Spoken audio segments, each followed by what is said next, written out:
કટોસણના એવા રહેતું છે. એમનું અવસાન થયું છે એટલે ભગવાન એમની દિવ્ય આત્માને ખૂબ શાંતિ આપે. અને રૂવે રુધિયું ને રોવે આંખડે રેલો, મારા રેન્ચુ શેઠની આવે જો ને યાદ જો. રણછુબા કટોસણનું બેસણું ક્યારે રાખેલ છે તમને બધા લોકોને આ વિડીયોની અંદર બતાવવા જઈ રહ્યો છું.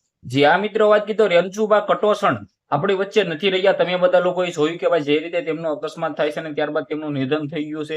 આખા ગુજરાતની અંદર દુઃખનો માહોલ સર્જાયો છે. કારણ કે રણછુબા કટોસણ જે નામ હતું તમે બધા લોકોએ જોયું હતું, મેં પણ જોયું હતું. ગુજરાતની અંદર લાખો સંખ્યામાં લોકો તેમને મિત્રો વાત કીધો શ્રદ્ધાંજલિ આપી છે અને ત્યારે તેમને ઓમ શાંતિ લખી છે કોમેન્ટની અંદર, તમે પણ લખી દેજો.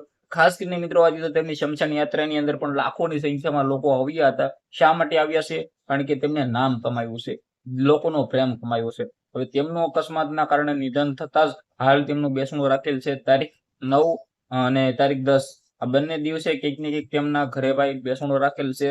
સૌથી મોટા સમાચાર મળી રહ્યા છે. ખાસ કરીને બધા લોકોને શેર કરી દેજો. કારણ કે તમે બધા લોકો જાણતા હશો કે ગુજરાતની અંદર એક એવા હાવજ જેમને આપણે ખોઈ દીધા છે, એટલે કે રણછુબા કટોસણ, સ્ટેટ ઓફ કટોસણ. તમે બધા લોકો દિલથી ભાઈ નામ પણ સાંભળ્યું છે, સપોર્ટ પણ કર્યો છે, પરંતુ તમારા શું કેવું છે? જે આ મિત્રો વાત કીધો બધા લોકો ખાસ કરીને કમેન્ટની અંદર ઓમ શાંતિ લખી દેજો અને તેમની દેવી આત્માને શાંતિ મળે ભગવાન પાસેથી પ્રાર્થના અવશ્ય કરી દેજો. કારણ કે આપણા હાવજ આપણી વચ્ચે નથી રહ્યા. ગુજરાતની અંદર લાખોની સંખ્યામાં લોકો દુઃખના માહોલની અંદર છે કે ભાઈ એક નાનકડા એક્સિડન્ટના કારણે આપણો ભાઈ આપણા વચ્ચે નથી રહ્યો. તમારા ઘરે પણ ખાસ કરીને સાવચેતી રાખજો, સાવધાન રહેજો. એક્સિડન્ટના કિસ્સાઓના કારણે ઘણા બધા લોકોના જીવ જતા હોય છે.